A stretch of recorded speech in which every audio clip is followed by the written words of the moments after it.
Ele foi o comandante da Polícia Militar dos 2 governos do Brizola. Ele era graduado em filosofia, em psicologia. Ele era um cara realmente... Ele não era para estar aqui nesse tempo. Foi antes porque, meu Deus do céu, eu acho que ele ia morrer se estivesse aqui agora. Ele tem um texto maravilhoso que a gente publicou naqueles cadernos de polícia, Polícia Amanhã, organizados por ele, que se chama A Remilitarização da Segurança Pública. Ele morreu em 99, hoje faz exatamente 18 anos que ele morreu. Ele trabalhava ali como, a partir dos anos 90, nós, num curtíssimo intervalo de tempo, né, a democratização começa ali em 82, como de 82 para os anos 90, a demanda por ordem militarizante de guerra. Então, a guerra contra as drogas, o combate ao crime, a cruzada contra a corrupção, esse formato de guerra, que não tem nada a ver com política de segurança pública, tem a ver com esse momento do neoliberalismo, que está também acontecendo em outros países, produziu não só, né, no Rio de Janeiro, às vezes tem aquela proposta da desmilitarização da polícia militar. Eu digo, tudo bem. E a Polícia Civil? E o Ministério Público? E o Judiciário? Eu dei curso na Emerge, no Rio de Janeiro, que eu fiquei assustada.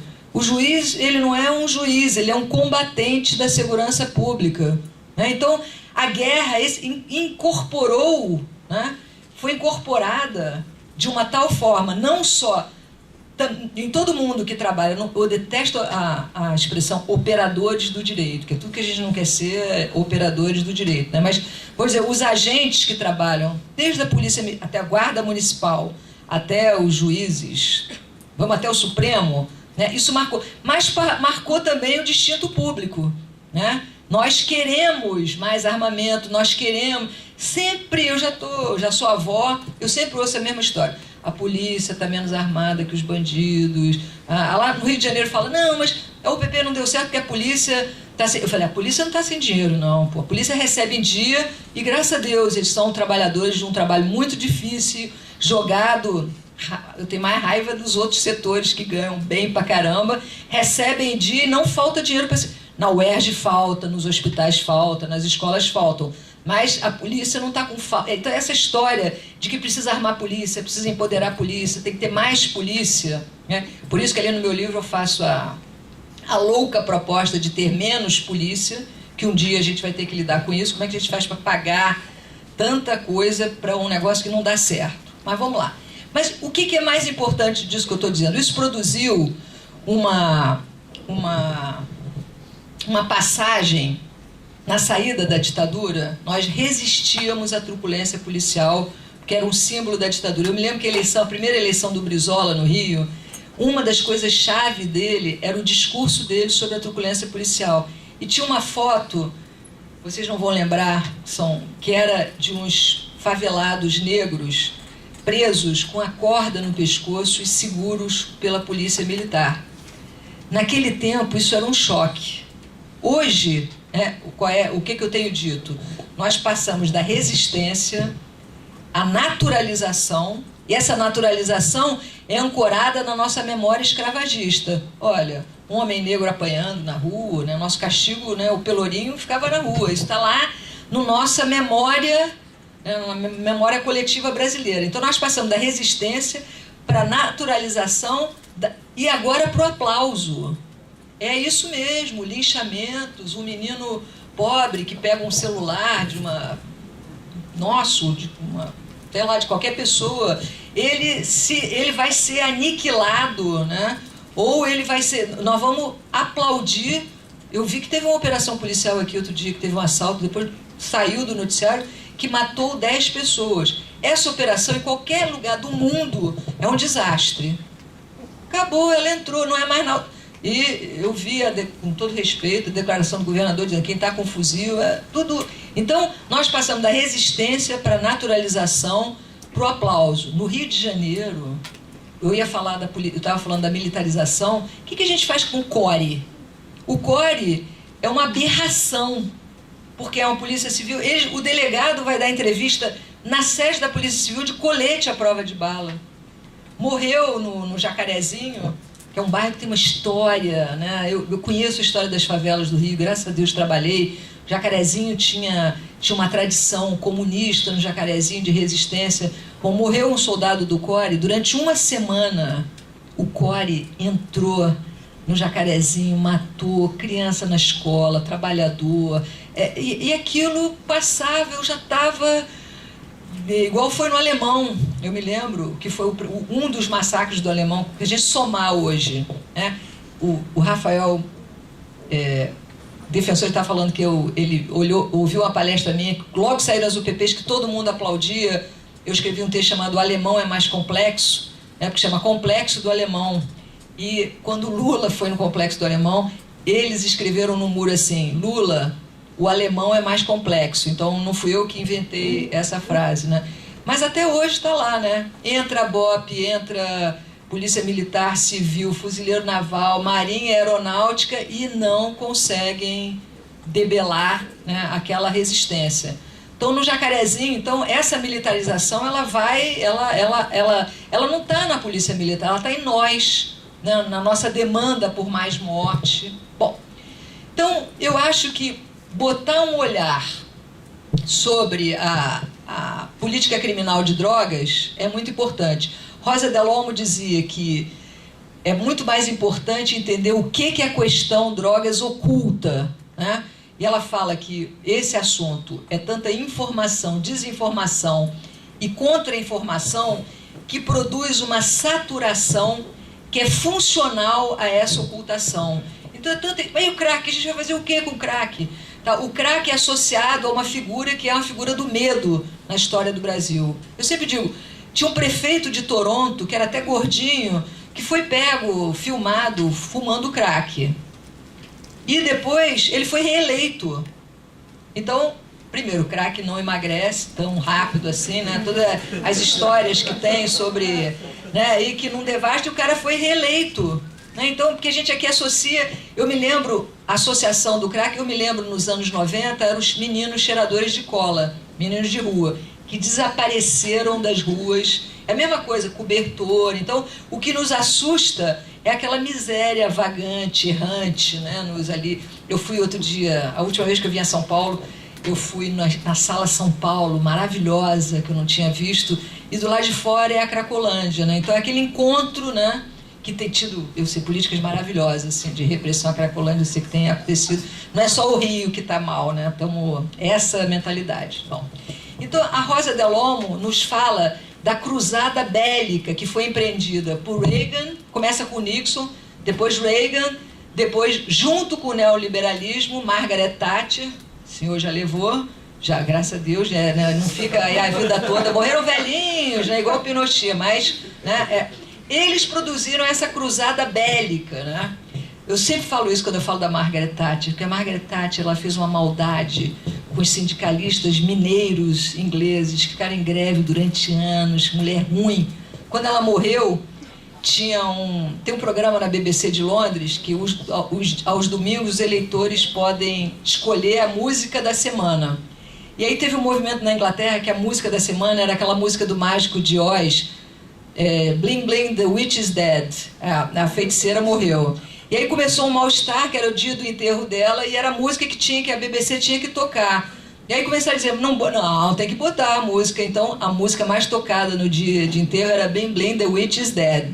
Aquela do Mágico de Oz, quem viu, fica ela com os sapatinhos, a casa cai em cima da bruxa, aí tem um grande musical maravilhoso. Bom, então essa geopolítica...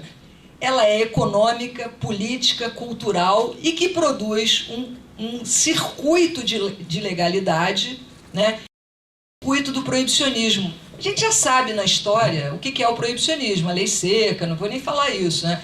Que produziu a máfia. Então, mas é para isso mesmo, né? Que é a grande pergunta. Então, esse circuito da ilegalidade entra exatamente no momento da crise do petróleo, da queda do preço das matérias-primas, que produziu na América Latina aquilo que a gente chama de décadas perdidas, dos anos 80 e 90.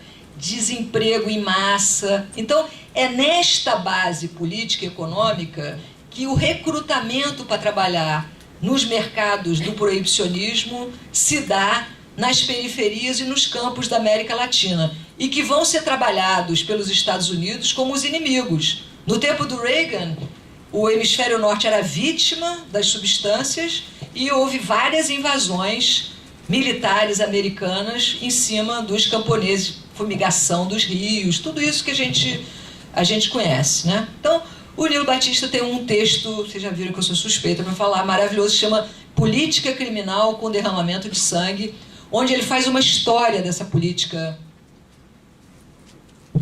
criminal de drogas, né? Então, ele trabalha essa história como uma história de atualização, né? E daquilo que o Zaffaroni chamou de multiplicação de verbos. Ele vai mostrando como primeiro a substância é proibida, depois é proibido plantar, falar, cantar, apologia, como é que isso vai produzindo uma panpenalização. E hoje em dia é fácil a gente ver como a política criminal de drogas gerou estatisticamente o aumento tanto que eu não uso, aprendi com o Loic Vacan, eu não uso a expressão encarceramento de massa, porque não é em massa, é seletivo, é dirigido aos afrodescendentes, aos pobres, né, aos resistentes de uma forma geral. E então essa multiplicação dos verbos produziu essa pan-criminalização. E os efeitos disso eu trabalhei no meu livrinho Difíceis Ganhos Fáceis, que é sobre a criminalização da juventude popular, é a atualização da figura do inimigo público. Eu me lembro que eu comecei, para começar uma dissertação, um doutorado, a gente tem que ter um problema. O meu problema é que cada vez que eu via o noticiário mostrando o grande traficante que foi preso, eu dizia, não, esse inimigo, o que é isso? Vamos ver o que tem por trás disso, né? E até trabalhar uma desconstrução da categoria do tráfico. Porque do usuário, Gabeira, tá todo mundo lá já, Posto 9, eu moro ali perto, não tem nada contra, completamente a favor, mas a ponta que chora, que morre, é a ponta do tráfico. E esse virou, contra o tráfico tudo pode, contra o traficante. O traficante não tem mãe, não tem pai, ele brota, né, do fundo da terra demoniacamente, né? Vai comprar alma, não são nossos filhos que vão lá comprar uma trouxinha, é ele que vem, igual o herege, querendo se apoderar da alma da esquerda, tem toda essa imagem, né, essas imagens, né? Então, e quando a gente olha os processos, o que tem nos processos são histórias de miséria, né, de destruição, né, o que tem por trás de cada história. Eu vou falar sobre isso depois metodologicamente. Então, passa a haver, então, uma demonização dos lugares e do povo. Essa panpenalização vai demonizar o que já era historicamente. No Rio de Janeiro, as áreas quilombadas, né? Então, a polícia do Rio surge, a polícia brasileira surge para reprimir quilombolas. Agora, aquele mesmo lugar, porque não sei se vocês sabem que se você faz um mapa das favelas do Rio, elas são em cima dos quilombos, nós temos uma atualização do velho inimigo. Agora é porque é traficante. Já foi porque era sambista, porque era capoeira, porque era quilombola. O importante é manter essa população neste lugar, né? Então, essa demonização dos lugares e do povo produziu a legitimação do confronto e reproduziu, porque isso faz parte da nossa história, né? E aí a prisão, com suas promessas nunca cumpridas, entra numa... A Rosa Delhomme tem um trabalho dela, que eu até copiei, ela morreu, eu não tenho isso escrito, mas ela mostrava como a política criminal de drogas entrou também com uma invasão de informação sobre as drogas. Deixa eu mudar aqui um pouquinho, para não ficar muito tempo sentada. Bom, então ela mostra como, quando a política criminal de drogas entra, ela entra com uma invasão também de informação. Revista Veja, Jornal Nacional, e que não era baseada em dados regionais, era baseada no estereótipo da ameaça. Então você pega no México, na Colômbia, na Guatemala, não existia um problema, mas ela entra com tratamentos, pacotes, né? Os tribunais de drogas, aquilo é um pacote estadunidense completamente, ignorando realidades locais, outras substâncias, faixas etárias. Então entrou a guerra contra as drogas estadunidense, que era contra os jovens, da contracultura estadunidense, quando isso mal tinha aqui. Eu me lembro desse tempo. Então, as primeiras leis, os primeiros tratamentos, a ideia de prevenção, sempre que a gente escuta, não, o problema da questão do crime é a prevenção. Cuidado com essa palavra. Prevenção, geralmente na história do Brasil, a prevenção aumenta a pena. Um dos maiores exemplos disso são as medidas de segurança. Tem um texto do Nilo que ele fala, para a burguesia era necessário, naquele momento histórico, na virada do 19, no fim da escravidão, para a República, que houvesse pena além do crime. Então, geralmente, a prevenção que ela faz é expandir, vai para a escola, fazer uma educação sobre drogas. Eu falei, não quero que meus filhos tenham educação sobre drogas no colégio. Não, aquilo, às vezes eu penso, meu filho mais novo fala que é a teoria da conspiração, está criando clientela para o proibicionismo. Bom, então, o que eu queria falar existe uma frase do Foucault sobre a prisão que diz o seguinte: todas as promessas da prisão não foram cumpridas, que eu usei o exemplo do Lou Kurzman, Então, desde que a prisão, o primeiro relatório Howard, de 1777, sobre estava começando ali as casas de correção já virando prisões, fala a mesma coisa que o relatório da Comissão Nacional de Justiça sobre as Prisões. A Ghislaine Neder, no livro maravilhoso e imprescindível, livro dela chamado Discurso Jurídico e Ordem Burguesa no Brasil, ela traz, dos arquivos históricos, o primeiro relatório sobre a primeira prisão brasileira. Mesma coisa. Então, por que a gente está tão apegado a uma coisa que promete ressocialização, reabilitação e vende estigmatização, uma prisão eterna naquela coisa? Por que o Foucault vai dizer, o fracasso da prisão esconde o sucesso dela, que é governamentalizar, gerir diferencialmente as ilegalidades populares. A política criminal de drogas que a gente tem há 40 anos, ela não diminuiu o uso, não diminuiu, pelo contrário, aumentou. O Brasil é um dos poucos países no mundo que tem aumento do índice dessas substâncias. A comercialização e a produção, tudo aumentou. A violência policial, a corrupção, ela trouxe... Por que a gente... De vez em quando você fala, vamos pensar... Não, mas aí como é que vai fazer isso? Já está tudo na Ipanema, todo mundo fuma uma coisa. Se for branco, surfista, pode. Se for do pavãozinho, canta-gala, e o pau canta. Né? Então, a política criminal de drogas é a mesma coisa da prisão, ela é para isso. O aparente fracasso dela produziu um aumento das taxas de encarceramento, então produziu um gigantesco projeto de controle social duríssimo, super hard, entre as populações pobres brasileiras. Sejam os cabanos, que hoje tem no Pará o Grupo Cabano de Criminologia, que são jovens maravilhosos. Então, eu morei na América Central no final dos anos 70, e eu conheci Honduras. Tem uma cidadezinha em Honduras que até outro dia teve um jogo de futebol chamado San Pedro Sula. San Pedro Sula hoje é o maior índice de homicídio do mundo. Então, a política criminal de drogas, ela demonizou, transformou toda a América Latina naquela visão que o Trump fala do que é o povo mexicano. Bandidos, estupradores, ladrões. Então, para isto serviu. Geopoliticamente, ela atualizou esse lugar da demonização e da criminalização. Então, e produziu o grande encarceramento. Então, nós precisamos de produzir informação precisa. Isso que é fundamental sobre... E aí, no Ministério da Saúde, a gente fez um livrinho lá uma coleção, espero que a Defensoria Pública tenha aqui, se não tiver, a gente manda, que é o Atendendo na Guerra. Que era pela primeira vez se dimensionou o crack. Mesmo sendo uma droga, uma substância que não é saudável, apesar do prefeito de Toronto, Mick Jagger, como é que é o guitarrista do...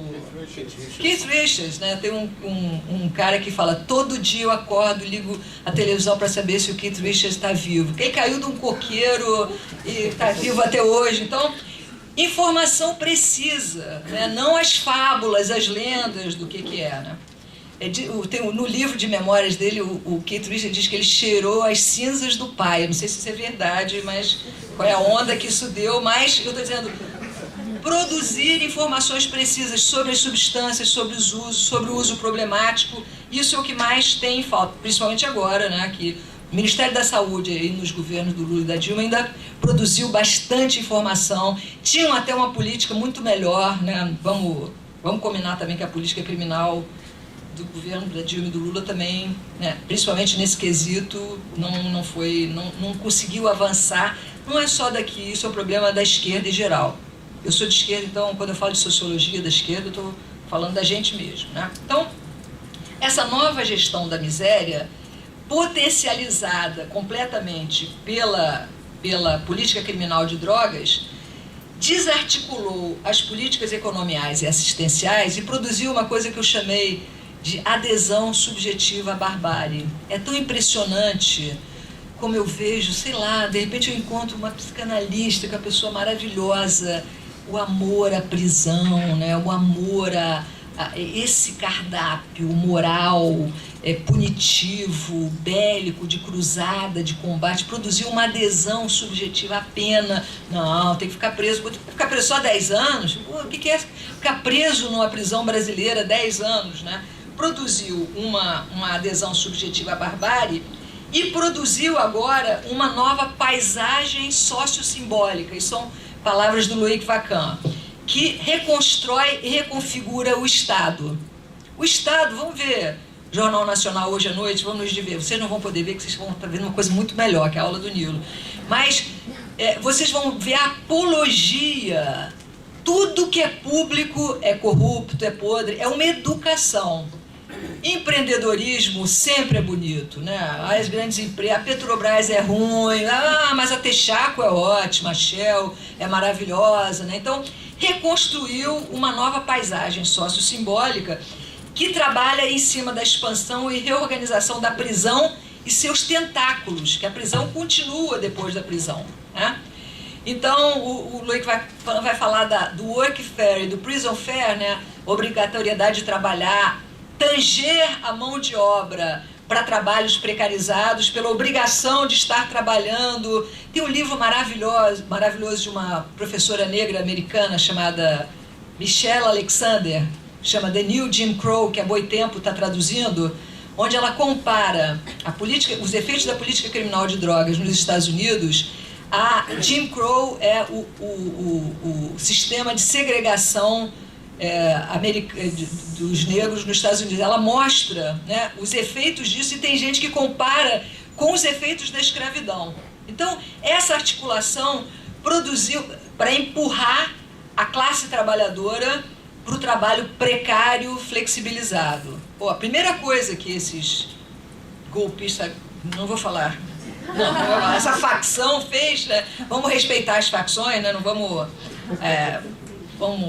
falar, né? Não vamos comparar, né, os pobres que estão aí se organizando para resistir com o que está... Primeira coisa foi a lei trabalhista. Eu fiquei tão impressionada, né? O Collor não conseguiu fazer isso, a ditadura não fez isso. O Fernando Henrique falava que ia acabar com o getulismo, mas não chegou a fazer aquilo que na psicanálise chama de passagem ao ato. Mas esse pessoal aí fez com uma rapidez que, lógico, a educação subjetiva à barbárie já estava feita. E isso produziu, então, um processo de desqualificação, precarização e criminalização que atingiu aquilo que o Dieter trabalha magistralmente. É um livro muito importante, a tese de doutorado dele, que é o processamento de pessoas, ou aquilo que Foucault chamou de populações problemáticas, né? São aquilo que o Foucault chamava de... são projetos para populações, tá? Então, a segurança, né? Então, isso vem, né, junto com a TV, a televisão e o capitalismo vídeo-financeiro, por uma crescente demanda coletiva por castigo e punição, que vão nas nossas tradições inquisitoriais, coloniais, escravocratas. É muito fácil para a gente incorporar um negócio desse. A gente teve um intervalozinho ali de resistência à truculência policial. Logo, o sistema né, o capitalismo videofinanceiro botou a gente educadinho para aplaudir prisão, guerra, operações bélicas em favelas, né? Então, isso produziu essa subjetividade punitiva e ampliou o grande mercado, que é o mercado da segurança, né? Mercado da segurança pública, que produz, na verdade, a segurança do mercado, né? Produzir pobres que, se não se comportarem daquele jeito, né? Lá no Rio de Janeiro nós estamos vendo agora perseguição de camelôs, é um negócio assim, no meio de uma crise. Então foram criadas novas armas, tecnologias, consultorias e principalmente uma politização da academia. Eu sou uma grande crítica à academia que trabalhou na expansão do estado de polícia, que é como Foucault chama isso que a gente está vivendo agora. Uma politização da academia, da vizinhança, da chamada sociedade civil, do direito penal. Meus alunos, eu sempre tenho que lembrar, olha, o direito penal surgiu historicamente para conter poder punitivo. Senão eles vão achar que o bom é expandir poder. Poder punitivo é bom. Tá? Então, essa expansão produziu não só um aumento enorme da prisão, mas também dessa sua teia ampliada, né, e também aquilo que o Edson Passetti, o professor da PUC daqui, chama de controle a céu aberto, onde a UPP é um grande paradigma. Como sempre, imitando técnicas de segurança do grande mercado de segurança pública que tem no mundo, que está na Europa, nos Estados Unidos e Israel, que virou, na verdade, um vendedor de tecnologias de aniquilação do seu grande outro, né? O governo de Israel, não o povo de Israel. Bom, então que a gente tem um novo governo da insegurança social, com uma lógica punitiva e panóptica, né, onde as reformas... Estou acabando, hein, gente? Eu sei que vocês já estão... Então, esse olhar criminalizante sobre os pobres, aquilo que o professor Nils Christie chamou de indústria do controle do crime, é completamente funcional ao processo de acumulação de capital nos dias de hoje. Porque o capitalismo dos dias de hoje, aí eu recomendo a leitura do Marildo Menegatti, ele não tem mais as promessas do pleno emprego, né, daquela matriz keynesiana, é daqui para pior, né? A robotização, a nanotecnologia, o fim dos cobradores de ônibus, a catraca no estacionamento, né? Então, como é que você faz para controlar a história da prisão no Ocidente? É uma história completamente de controle do exército industrial de reserva, do controle da mão de obra que não está incorporada. Esse controle agora é cada dia mais hard, né? Cada dia mais, né? E tudo costurado pelo fetiche da pena. Né? Nós acreditamos na pena, é uma religião, né? Mesmo que ela não é um dogma. Se o efeito dela... Bom, a gente podia dizer, puxa, esse grande encarceramento que está acontecendo no Brasil melhorou a segurança. Às vezes, não, tinha que matar. Lá no Rio eu ouço isso toda hora, tinha que matar. Eu falei, mas já mata tanto, moço, já... Né, tinha que prender mais, tinha que ficar mais tempo, já fica tanto tempo, já fica preso, a gente não está melhor. Quando é que alguém vai dizer que o rei está nu? Né, e nós vamos poder produzir. Por isso que, nesses tempos difíceis, a gente tem trabalhado pautas, né, críticas, né, produção, projetos, e a Defensoria Pública tem sido um grande aliado disso, né? Eu acho que a esquerda não entendeu a questão criminal. Eu sou de esquerda, então estou falando que eu brigo toda hora e falo sobre isso. A jovem esquerda, eu acho que compreende, os jovens militantes que eu vejo compreendem isso de uma forma muito melhor, né? Então, o Marildo fala que esse capitalismo, que a gente está caminhando para cada vez uma regressão. E aí, no caso do Brasil, a regressão, e essa regressão do último ano para cá, é um negócio assim. Então, a lógica punitiva, ela está presente nos conselhos tutelares. Quando o Estatuto da Criança e do Adolescente saiu, o Conselho Tutelar era uma saída, né, para a resolução comunitária dos conflitos. Ele se policiza, a policização ela vai acontecendo. O júri, hoje, né, a gente pensava o júri antigamente como uma instância de democratização, que você teria ali pessoas mais independentes, com uma reflexão. Hoje eu acho que o júri é pior, porque nem teve aquela formação garantista, liberal, jurídica, que por mais difícil que seja o tempo, o cara que faz direito, ele tem que aprender. Não sei quando é que vão tirar isso do currículo, as garantias. Daqui a pouco vai ter uma reforma, né, do governo Temer sobre isso. Mas isso produziu, então, porque já teve a reforma do ensino secundário. É muito grave. Então, essa lógica punitiva fez, então, mais uma vez, uma relegitimação da intervenção moral e da invasividade do Estado, né, por diversas formas. Criminalização das vizinhanças, criminalização das famílias, criminalização do assédio, do bullying, criminalização, aquilo que o Sebastian Scherer chama de os novos empresários morais, que o Becker chamava os líderes do proibicionismo contra o álcool nos Estados Unidos de empresários morais, né? E aí o Becker faz uma crítica aos movimentos, vamos dizer, os movimentos de libertação ecológico, gay, da mulher, que entram na lógica punitiva, e ele chama de novos empresários morais. Eu sei que isso é muito complexo, né? E que às vezes é difícil discutir isso, pode ficar para uma outra... Mas temos que discutir isso, né? Se nós, mulheres, queremos ser... Quem é protegido pelo Estado, tutelado pelo Estado, está ferrado. É pobre, é menor de idade, é índio, é mulheres... Eu não quero ser tutelada pelo Estado. E hoje em dia a gente já tem estatisticamente, a gente já sabe que a Lei Maria da Penha não protegeu a mulher. Então, acreditar que o direito penal protege alguém foi aquele equívoco, eu estou fechando, com o equívoco que eu falei que tem no livro do Rush. Não foi o Rush já tinha morrido, foi atualizado pelo Keisheimer, que era um bom, que é a gente achar, olha só, a tutela do meio ambiente. O pessoal da Samarco, tá? Uma vez eu vi uma matéria no Jornal Nacional, desculpa falar tanto da Rede Globo, mas o brisolista aproveita sempre para... A gente já tem essa consciência há muitos anos.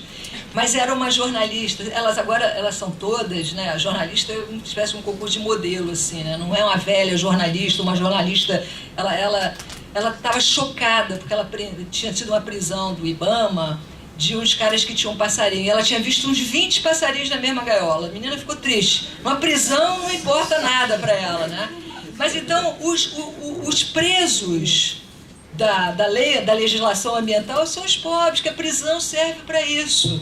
Então, acreditar que a gente vai ter a prisão dos poderosos, como o Brasil inteiro agora está acreditando agora, o Brasil vai, e o Brasil só regredindo, né? Então, para fechar, que eu já falei demais, o direito penal surge da Revolução Francesa, da Revolução burguesa, mas o proletariado estava ali junto. Depois a burguesia descartou os pobres, mas o direito penal é revolucionário do século XVIII. Tem aquela frase do Carrara, que é maravilhosa, que diz: o delito não é um ente de fato, é um ente jurídico, né? Ele politiza a questão criminal.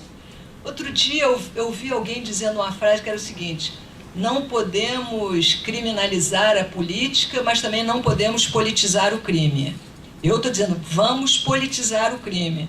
É a célebre frase que é do Thompson. Qual é a diferença entre um criminoso político e um criminoso comum?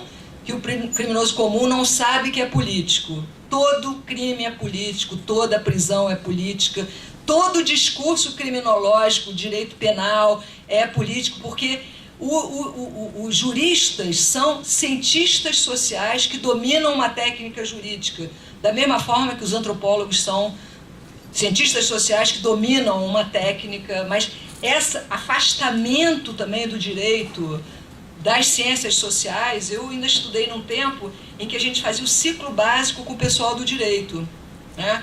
Depois o pessoal do direito ia cada um para a sua praia, né? Bom, então como é que a gente fecha isso tudo que eu estou dizendo?